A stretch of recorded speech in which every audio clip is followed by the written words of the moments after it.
Just want to make sure you can see me. I'm out here taking another walk, so this is going to be another walk and talk.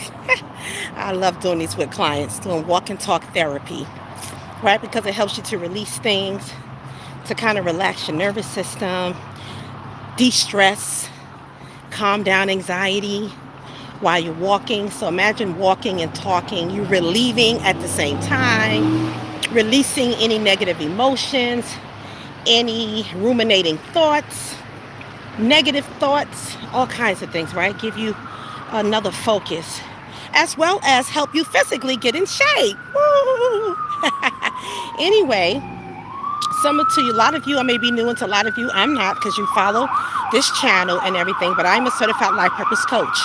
And so my main goal with this channel is to help provide strategies to empower women and men to break free, break through barriers, heal emotionally, and live a life on purpose, or live a purposeful life, right? A life that is aligned with who you are as a person.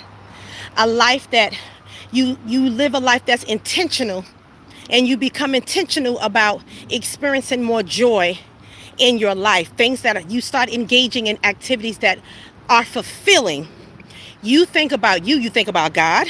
So I can go back and say this channel is for empowering faith-driven individuals who want to live a life of purposeful purpose and meaning, but also need to heal and break through these barriers that kind of keep you feeling stuck, so you can operate in your purpose and in your passion. Because that's the life I'm lived and living. And I help walk through other people with those same, their own barriers, but whatever issues that they feel are holding them back, keeping them stuck. They're not healing, they're not growing, they're not maturing emotionally. They have self-defeating thoughts, they have a negative mindset, and they don't know how to break free from that. And so in sessions, whether group or individual, because sometimes I do processing groups, we talk about the strategies and we actually apply it during group for those who are comfortable, and if not, on their own time. And guaranteed, if you apply these life-changing strategies, they will help you in life. You have to have a mindset that says, I'm doing this because I am going to get better. I want to feel better. I want to be better. I want to be intentional about living. I want to do things that serve me so I can serve other people. I want to be healthy-minded. I want to be healthy in spirit. I want to be healthy in emotions. So these are the things that we have to declare daily.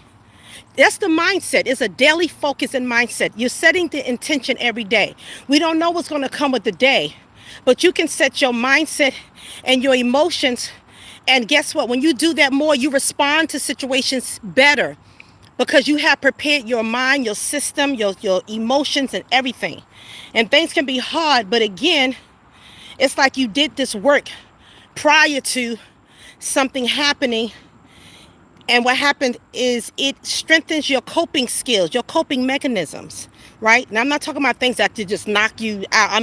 But I'm just talking about daily, just challenges that we have in life. Some of us have a hard time dealing with challenges because we are unhealed in certain areas, and we become easily triggered because of that. So your job is to become self-aware of the things that trigger you, the unhealed places that you need to work on, because it is not fair. Say, let's talk about relationships. You want to get in a healthy relationship, but you're not doing any healthy work yourself. That is not fair to project your funk, trauma on somebody else. You expect them to be all wonderful, put together, but you're not. You're not willing to show up as a healed person for that individual. Very unfair. Let's not do that. Please, let's not do that. That is unfair. And then get mad at the person when they do make a mistake or don't follow your expectations. Unrealistic expectations that you have not even practiced for your own self. Let's talk about that. Those are the things that you confront when you do real mental health coaching or therapy. There's a part of the session that's confronting your issues. that you battle with. That's a barrier. You can't heal if you don't address them. So coaching, therapy, counseling, it's supposed to be a safe space for you to do that. That's why you have to link up with the right person.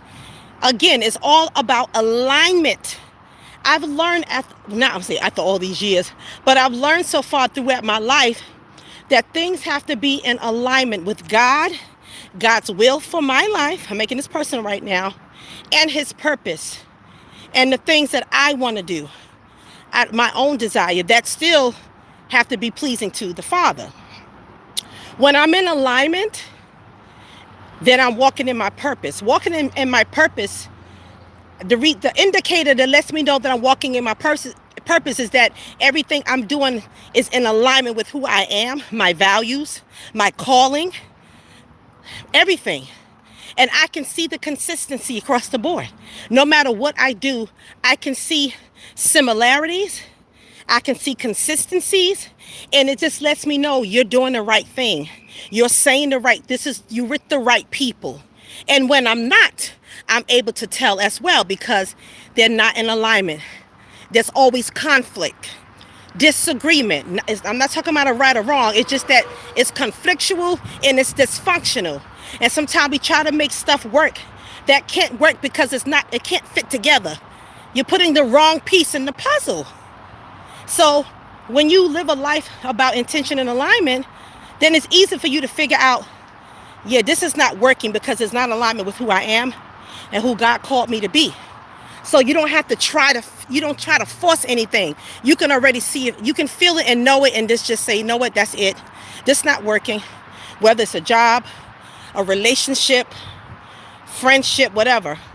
It's not going to take as long. You're older now. You get wiser. Again, goes back to self-awareness. When you have self-awareness, then you already know. So you don't have to get emotional. Don't allow yourself to get emotionally entangled with a person, place, or thing, because you know now this is not a good fit. They're not a good fit. It's not a good fit. So let's not waste each other's time.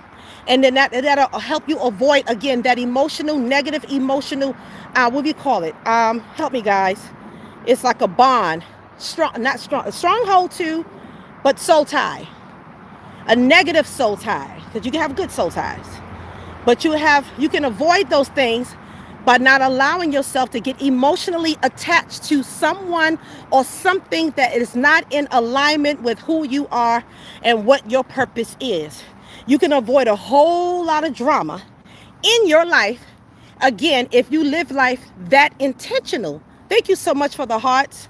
So we have to live with intention, and part of being intentional is being attuned with the Father, and consulting the Father, who for me is my life coach, because a life coach is also going to keep you accountable, because we're going to make mistakes, and we may take detours, and the Father will let me know, just like he'll let everybody else know. But right now I'm talking about me, about my experience, to encourage you.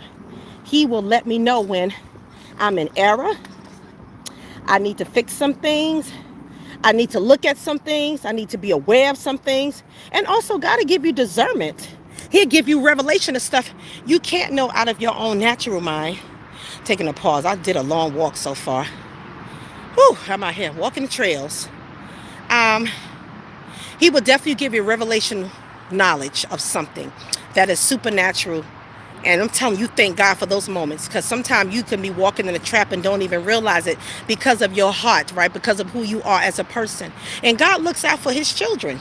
And then you're just like, oh my God, thank you so much, God. And I pray. Another way of being intentional is praying about things. God, is this good for me? Is he good for me? Now, like I said, it can be friendships. It can be professional relationships. It can be work, whatever. Is this good for me? You know my destiny. You know the way that I take the word says. So I have to come to you because I can't see all the future. You know it. You know my thought before it even enters, the word says. So because you know all of that, you know my thoughts are far off.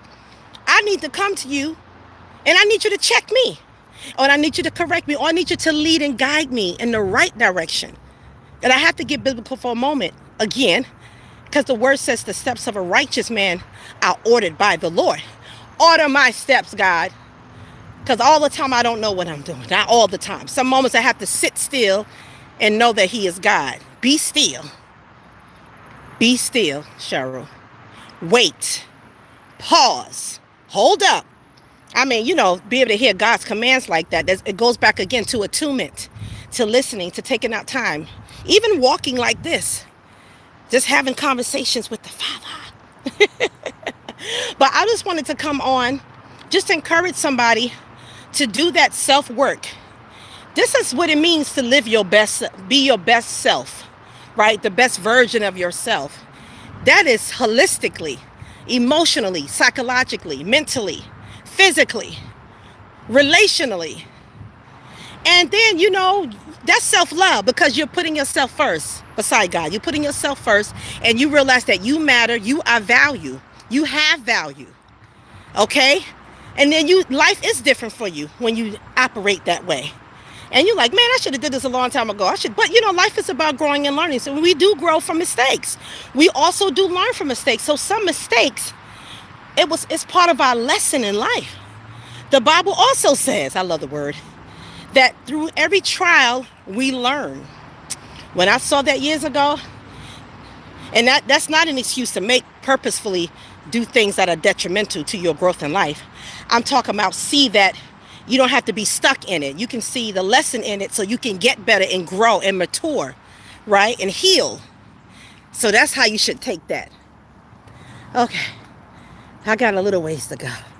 Jesus. Woo. I think I did 2 miles. Now I'm 2 miles going back. Because I didn't get to walk that much this week. And I could feel the difference.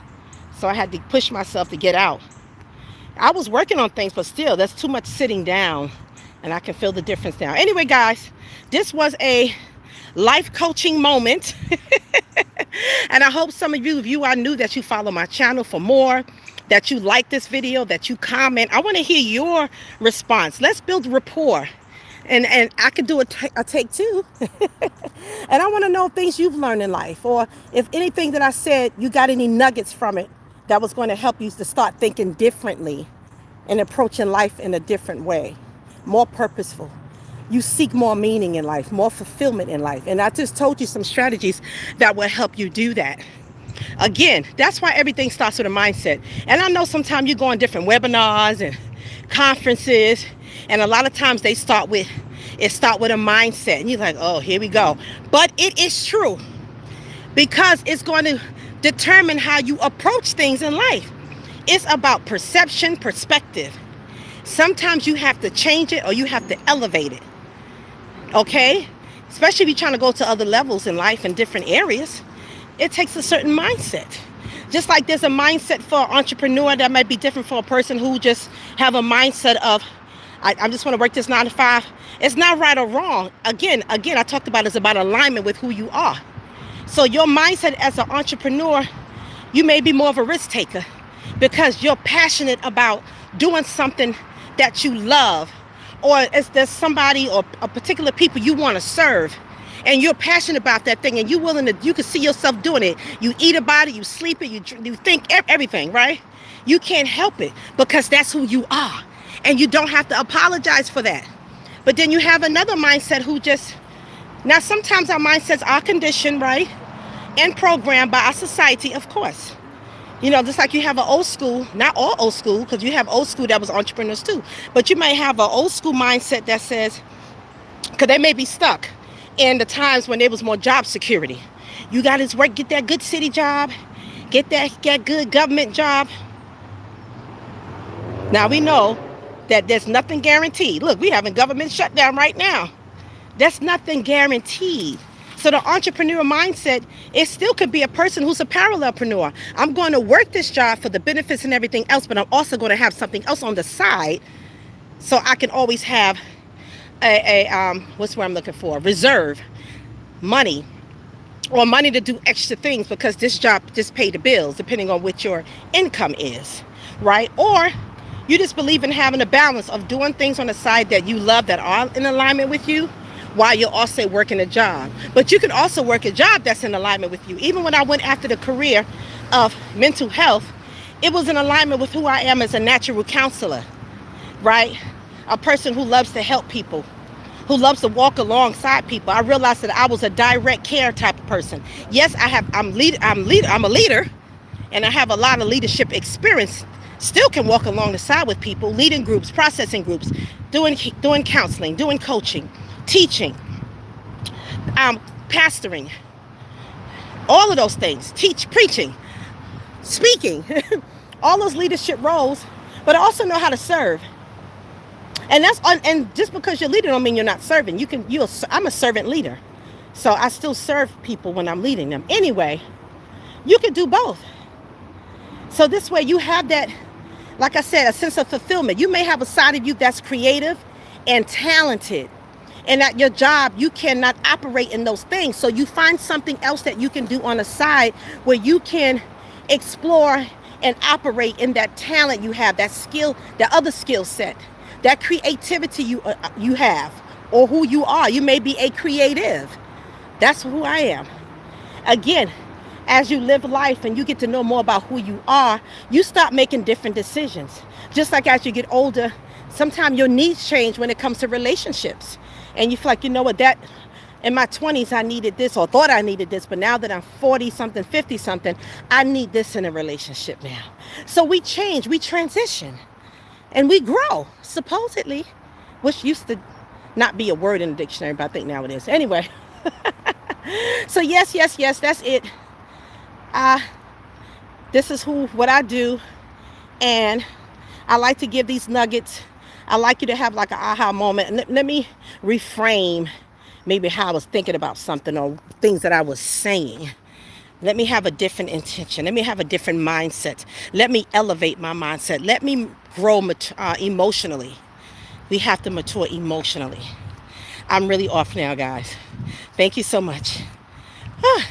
This helps me get through the walking because I don't have to think about the walking, actually. I'm sorry for the phone shaking up and down. I'm trying to see what somehow walking a trail. I am walking a trail. It feels good. I know I'm doing a good thing, cardio. I did some little stretching before I got out here. Watching from, I see Rahul. I'm not sure how you pronounce that. But thanks for tuning in. I definitely appreciate your presence. Absolutely. All right. Y'all have a wonderful day and evening. Bye-bye, everybody.